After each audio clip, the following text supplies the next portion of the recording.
Assalamualaikum warahmatullahi wabarakatuh. Sahabat sekalian, bertemu kembali dengan saya, Dr. Yan. Hari ini kita masih berlanjut pada sesi ASMI, Tanya Dr. Yan. Ada pertanyaan dari Ibu Indria Setianingrum. Apakah dengan melakukan vaksinasi kita sudah aman dan terbebas dari kanker? Ya, pertanyaannya menarik sekali. Apakah cukup dengan vaksin seseorang sudah terbebas dengan kanker? Sahabat sekalian,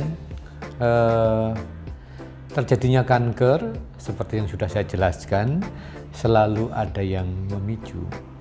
Jadi ada picuan dari luar, misalnya virus, zat kimia, sinar ultraviolet dan sebagainya. Di sisi lain juga harus ada kondisi di tubuh seseorang itu yang memungkinkan kanker itu tumbuh. Artinya beberapa gen, beberapa protein penyandi cara kerja suatu sel itu sudah ada yang berubah.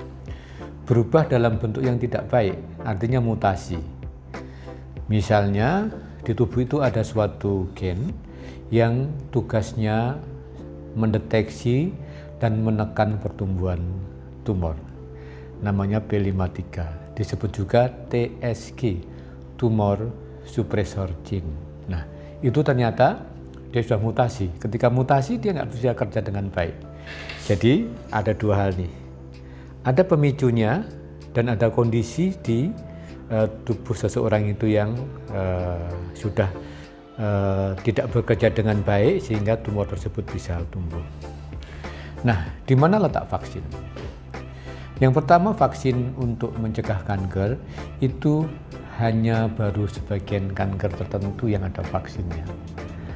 Yang sudah pasti berjalan dan menurut data itu efektif adalah vaksinasi HPV, Human Papilloma Virus.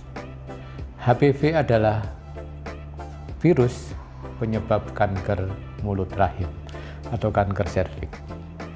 Nah, dengan vaksin ini memang diharapkan seseorang itu bisa terhindar dari kanker serviks. Tapi nanti kita lihat berapa persen bisa menghindarnya atau berapa persen bisa melindunginya.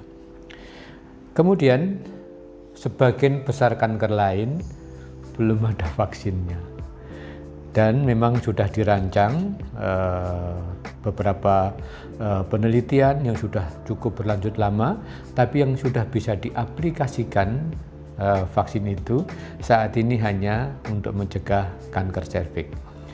Hanya memang good news-nya bahwa HPV ini juga menyebabkan kanker di mulut rahim, kanker di alat kemaluan laki-laki, kanker tenggorokan, kanker lidah dan sebagainya. Sehingga juga memang bisa dicegah asalkan yang disebabkan oleh virus HPV tersebut.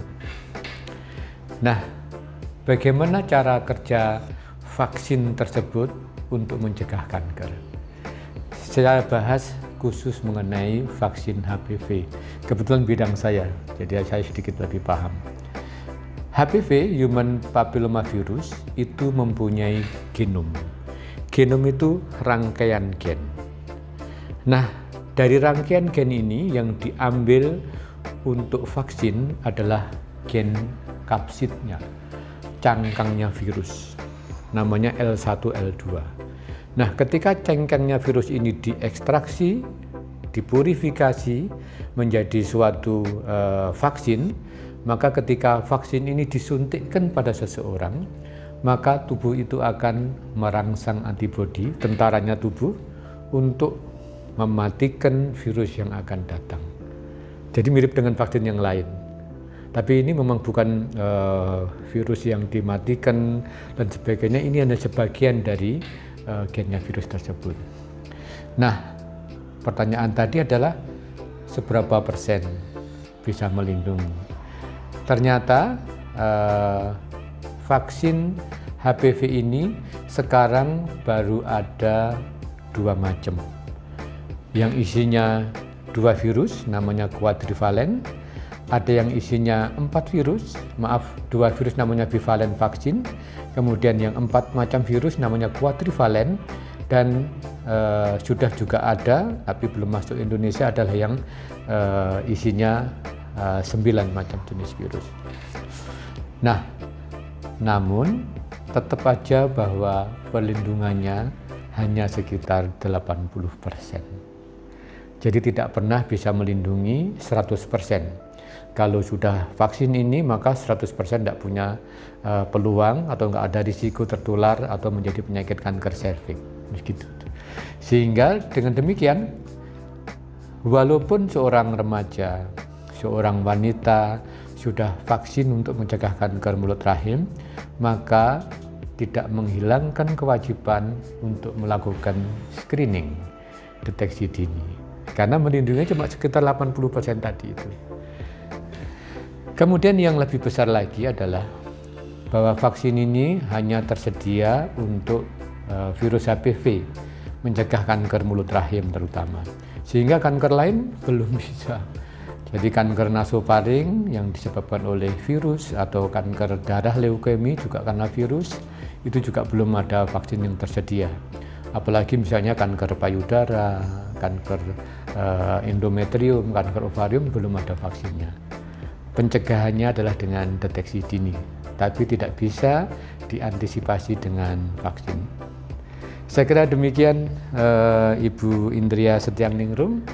Moga-moga diskusi ini bisa dipahami, membawa manfaat juga untuk pemirsa yang lain, bahwa vaksin tidak serta-merta melindungi seseorang untuk tidak terkena kanker.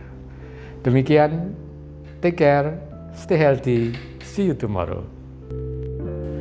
Mari dukung channel ini dengan memberikan like, share, comment, and subscribe.